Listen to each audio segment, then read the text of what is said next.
Hello again, everyone. Edwin Learnard back once again. In this YouTube astrological segment, I'm going to be talking about the natal chart of Gianna Bryant, who, of course, was the daughter of the late, great Kobe Bryant, who perished in that very tragic helicopter crash. The thing about this, I want to start out, of course, I want to offer condolences to the family and friends of Gianna Bryant and the rest of the victims on there. And this is just such a terrible catastrophe and disaster, and really it's something very devastating, very traumatic. And I just wanted to offer them to those people out there, if you happen to see, and if you know any of the friends or family of the Bryants, then you just if you can, please give them this message, convey this message to them, if you will, and I would really appreciate it. But anyway, as you know, I did the chart, talked about Kobe Bryant's natal chart. I thought it'd be only right to do Gianna's, because it's kind of a little, I'm giving analysis of the chart, but I feel that I'm paying tribute to her and Kobe Bryant by talking about analyzing both of their charts and looking at some transits that might have factored into her death, sadly.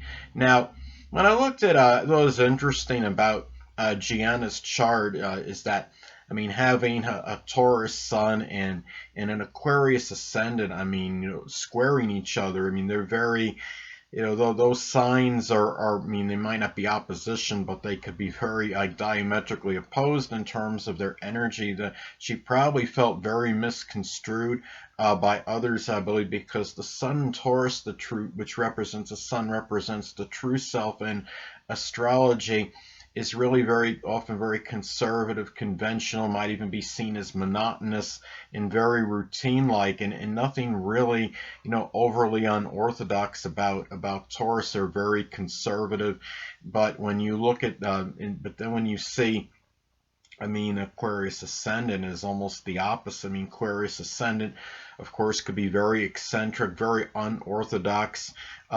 Some, even very innovative and inventive and eclectic. So it's really, it really is it's a far cry from her natal sun, and the fact you have the sun squaring the ascendant, it shows that she could really, not only just a strong conflict of what she's projecting outwardly, though perhaps a lot of idiosyncratic Aquarius rising energy, but really being so different than the sun being in Taurus, and sun in Taurus, of course, the basic ones can be very strongly connected with money, and Aquarius is not really that much about that. So they're more about selflessness, as far as at least what Aquarius rising would be projecting outwardly. Moon in Gemini in her fifth house, it tells me that she could be very really about,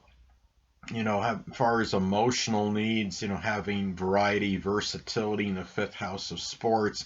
It could show an ability perhaps for dexterity and emotional need to have versatility, have variety in things that are sports related, and also the use of the hands very well in the process.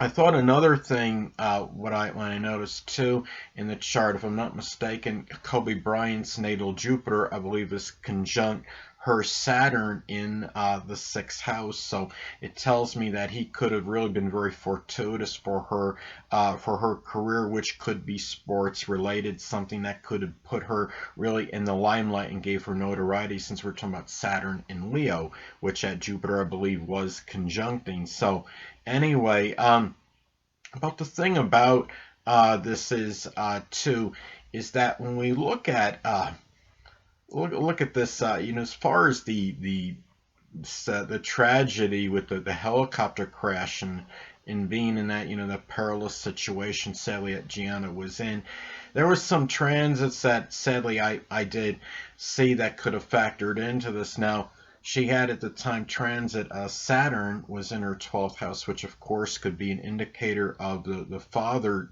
leaving or dissipating the person's life early. And sadly, of course, Kobe did perish with her, obviously.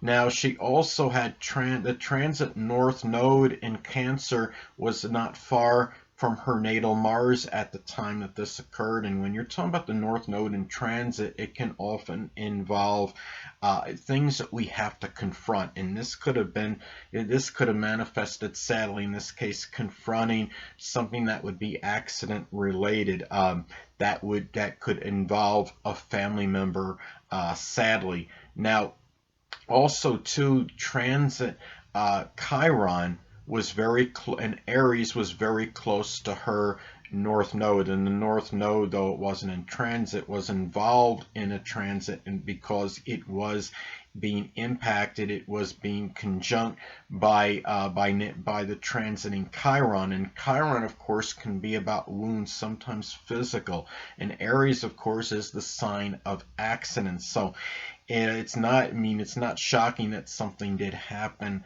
with her that was connected was sadly some kind of wounds that took place that was accident related, and it was something that was confronted, of course, because you're talking about the fact that transit Chiron hit the North Node in Aries, and sadly that's where where that future, that destiny may have sadly lied at that particular point in time.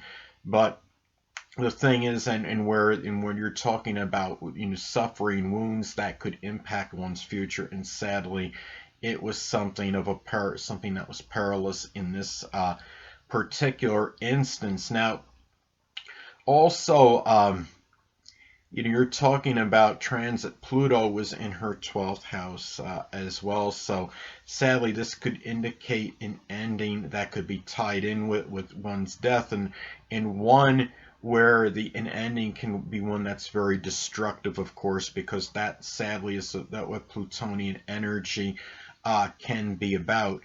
At this time as well, she also had transit Neptune was in the first house, I believe, and it was also not far from her natal Uranus, which could have played a role in some kind of disaster that could occur due to some kind of foggy or nebulous conditions.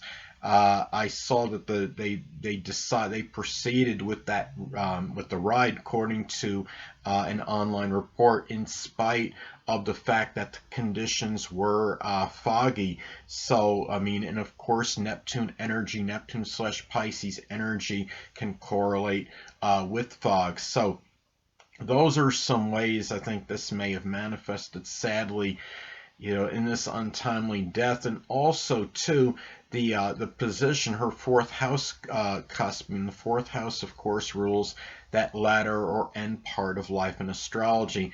Taurus, 29 degrees, and the ruler of that was Venus, was also close to transit Venus. I think Venus in Pisces was like 27 degrees, and at that time transit Chiron, of course, not far from it. And you're also talking about the transit Black Moon Lilith was in Pisces at the time. It was near that fixed star if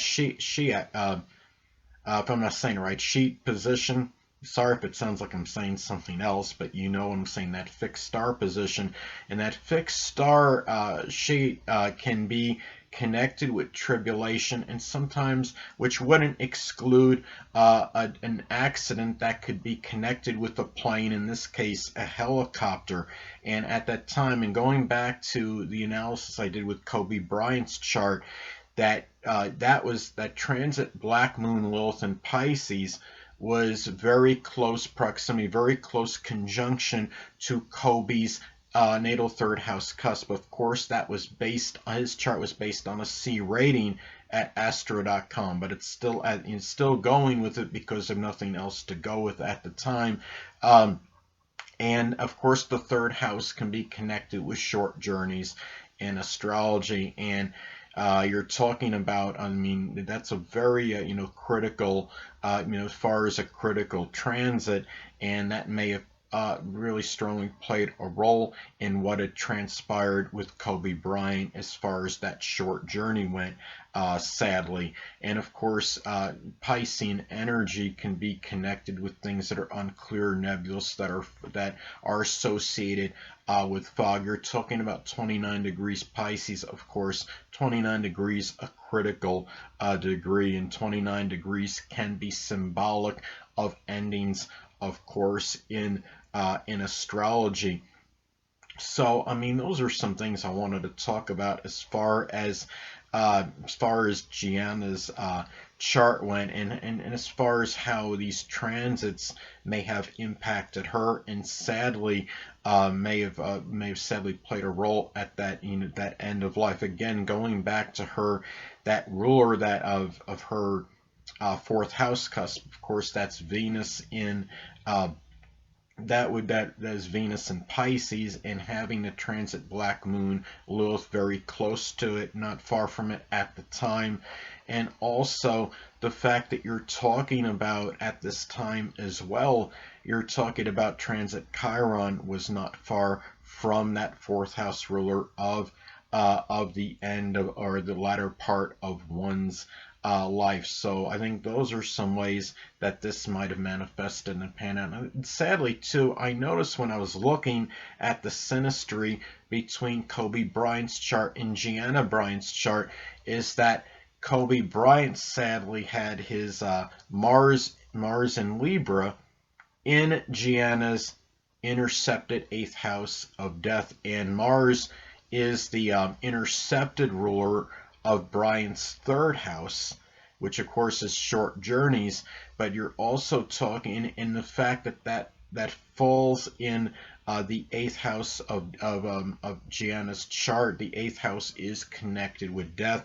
So sadly, it was this short journey that Bryant was involved in had factored in to Gianna's passing, sadly. And of course, Mars can be connected with accidents. So sadly, I mean, that it's sad that had to go down the way it did, but that is that is how it went down, and I think the synastry might not have helped in this particular case. So it's as far as Kobe and Gianna's charts go, sadly. But anyway, that's really mainly what I wanted to get at as far as talking about Gianna Bryant's natal chart. And I wanted again to pay to really pay the tribute, to Kobe and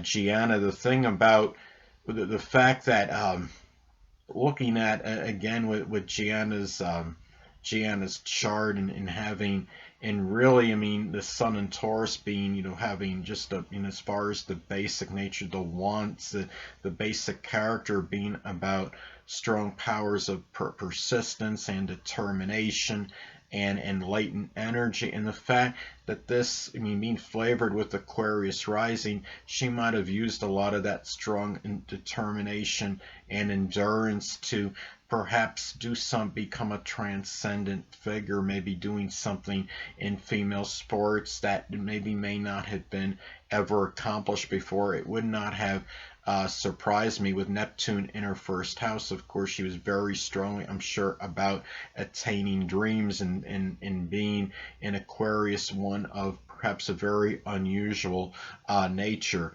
So anyway, people, well, that'll conclude this YouTube astrological segment, and until next time, people, Edwin Learnard saying stay well.